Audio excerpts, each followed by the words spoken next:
Hello and welcome back. My name is Jack B. And as always, thank you for viewing my video. The topic of this episode will be what the proponents call the big, beautiful, positive aspects of the lithium battery, particularly for use in electric vehicles. Like everything else in life, when one looks at segments of topics, there are always positive aspects. But when one looks at the entire picture, the positive aspects may be too small and may not be worth the danger.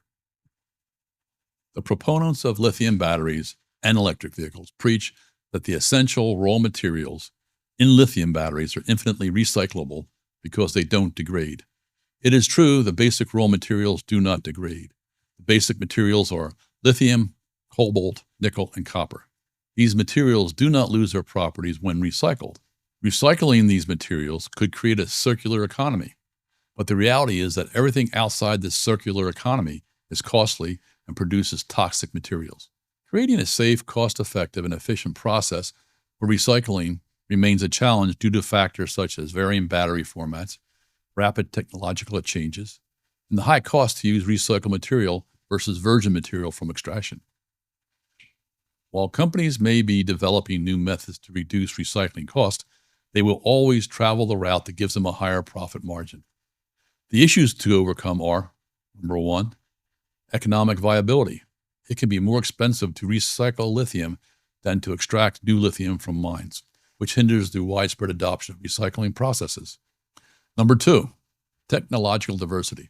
A wide variety of battery sizes, designs, and chemistries creates complexity, making it difficult to develop universal recycling technologies.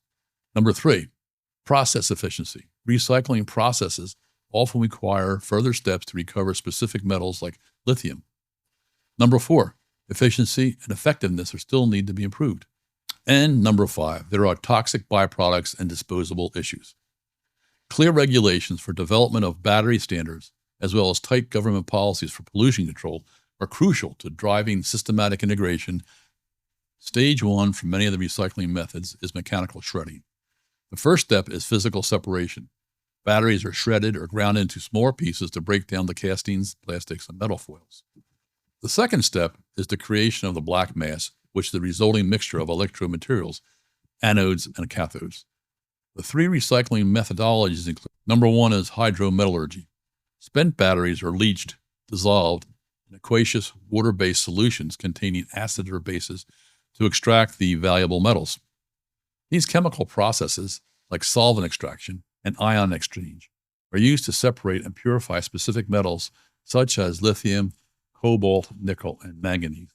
The positive aspect of this is that it can achieve high recovery rates, over 95%, and recover a wider range of metals. The downside in this process involves complex chemistry, can be costly, and produces toxic waste. Number two is pyrometallurgy. Batteries are melted at high temperatures in furnaces to separate the components and recover metals. This is effective for recovering metals like cobalt, nickel, and copper. The positive aspect is that it can recover metals without needing an initial shredding step. The downside is it's less efficient for recovering lithium from the remaining residue and causes toxic waste. Number three is direct recycling, which involves physically separating and recovering the electrode material directly, followed by a healing process to regenerate the cathode and other components. This separation process focuses on separating aluminum and copper foils and then restoring the electrode materials. The positive aspect is that this process recovers all valuable components with their structure intact, avoiding the creation of the black mass. The downside is this is a newer and less commercially viable technology. It is complex, costly, and energy intensive. I suspect this would erode the company's profit margins if they used it. The types of toxic material created are: number one, heavy metals. Cobalt, nickel, and manganese are common in lithium-ion battery cathodes and can pose serious health problems if released into the environment. Number two, electrolytes. Liquid electrolytes like lithium hexafluorophosphate are corrosive and can cause asthma, cancer, and damage to the organs like the eyes, bones, and kidneys if exposed. Number three, there's other byproducts. The recycling process themselves, especially those involving strong acids, can release toxic gases and create contaminated wastewater. The risks of improper disposal include environmental contamination. Toxic substances from improperly recycled batteries can leach into soil and water, harming aquatic life. and ecosystem.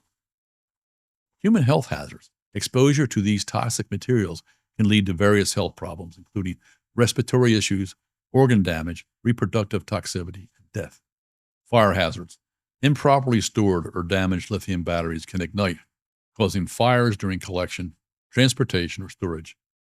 Proper disposal and recycling is important. Always avoid placing the batteries in the household waste. Use certified facilities. Take all used lithium batteries to a certified facility designated to handle hazardous materials. Protected terminals. For individual batteries, isolate and cover the exposed terminals to prevent short circuits and fires. You can contact the EPA, local and state offices, and call to recycle to find a local hazardous waste facility. Multiple entities inspect and test toxic waste sites in the U.S., primarily the EPA, and its state-level partner agencies operate under specific federal laws that dictate the cleanup process for contaminated sites. In addition, many state and tribal authorities are authorized by the EPA to carry out their own hazardous waste program, often in partnership with the federal government. The process for investigating and testing a toxic waste site typically follows a series of steps. Upon site discovery, it's added to the Superfund Enterprise Management System database.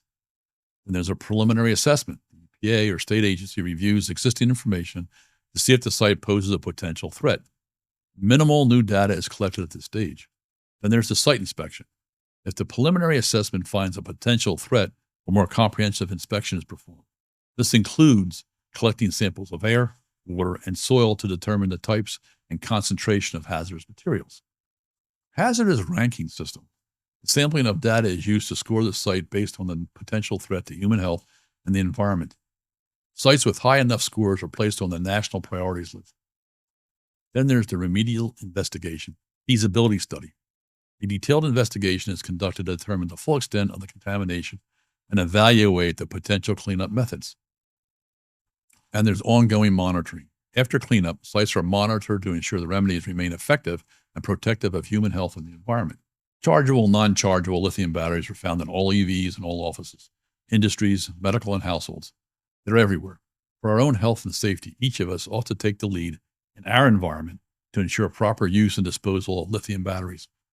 I wouldn't rely on companies, corporations, or elected officials because they are concerned with profit margins or donors. So in the end, I'm not sure if lithium batteries are worth the risk, but we're not given a choice. EVs are definitely not worth the risk, and we do not have a choice. Well, these are my thoughts for today. And again, whether you agree or not, please verify the information presented. And thank you. And until next time, take care and be safe. Bye. Ooh.